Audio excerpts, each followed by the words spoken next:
एक पंडित जी कई वर्षों तक काशी में शास्त्रों का अध्ययन करने के बाद गांव लौटे।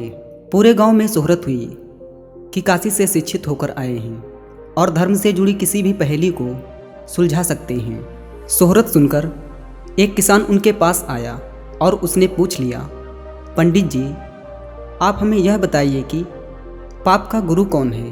प्रश्न सुनकर पंडित जी चकरा गए।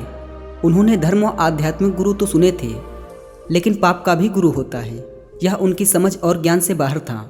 अचानक एक दिन उनकी मुलाकात एक गड़िका वैश्या से हो गई।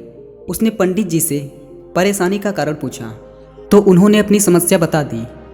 गड़िका बोली, पंडित जी, इसका उत्तर तो बहुत सरल है, लेकिन उत्तर पाने के लिए आपको कुछ दिन मेरे पड़ोस में रहना होगा। पंडित जी इस ज्ञान के लिए ही तो भटक रहे थे। वह तुरंत तैयार हो गए। गड़िका ने अपने पास ही उनके रहने की अलग से व्यवस्था कर दी। पंडित जी किसी के हाथ का बना खाना नहीं खाते थे।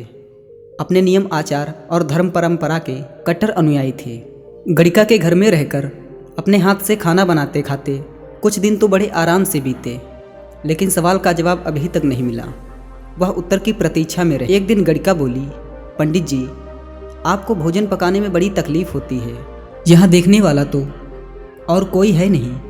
आप कहें तो नहा धोकर मैं आपके लिए भोजन तैयार कर दिया करूं। पंडित जी को राजी करने के लिए उसने लालच दिया, यदि आप मुझे इस सेवा का मौका दें तो मैं दक्षिणा में 5 स्वर्ण मुद्राएं भी प्रतिदिन आपको दूंगी। स्वर्ण मुद्रा का नाम सुनकर पंडित जी विचारने लगे। पका पकाया भोजन और साथ में सोने के सिक्के भी, अर्थात दोनों हाथ में लड्डू हैं। पंडित जी ने अपना नियम, व्रत, आचार विचार, धर्म सब कुछ भूल गए। उन्होंने कहा, तुम्हारी जैसी इच्छा, बस विशेष ध्यान रखना कि मेरे कमरे में आते जाते तुम्हें कोई नहीं देखे। पहले ही दिन कई प्रकार के पकवान बनाकर उसने पंडित जी के सामने परोस दिया, पर जो ही पंडित जी ने खाना चाहा उसने सामने से परोसी हुई थाली खींच ली। इस पर पंडित जी क्रुद्ध हो गए और बोले, यह क्या मजाक है। गड़िका ने कहा, यह मजाक नहीं है पंडित जी, यह तो आपके प्रश्न का उत्तर है। यहाँ आने से पहले आप भोजन तो दूर किसी के हाथ का पानी भी नहीं पीते थे, मगर स्वर्ण मुद्राओं के लोभ में आपने मेरे हाथ का बना खाना भी स्वीकार कर लिया। यह लोभ ही पाप का गुरु है। दोस्तों, यदि हमसे कोई गलत कार्य करवाता है तो वो है लोभ, मोह, क्रोध, अहंकार। यही तो हमारे शत्रु हैं।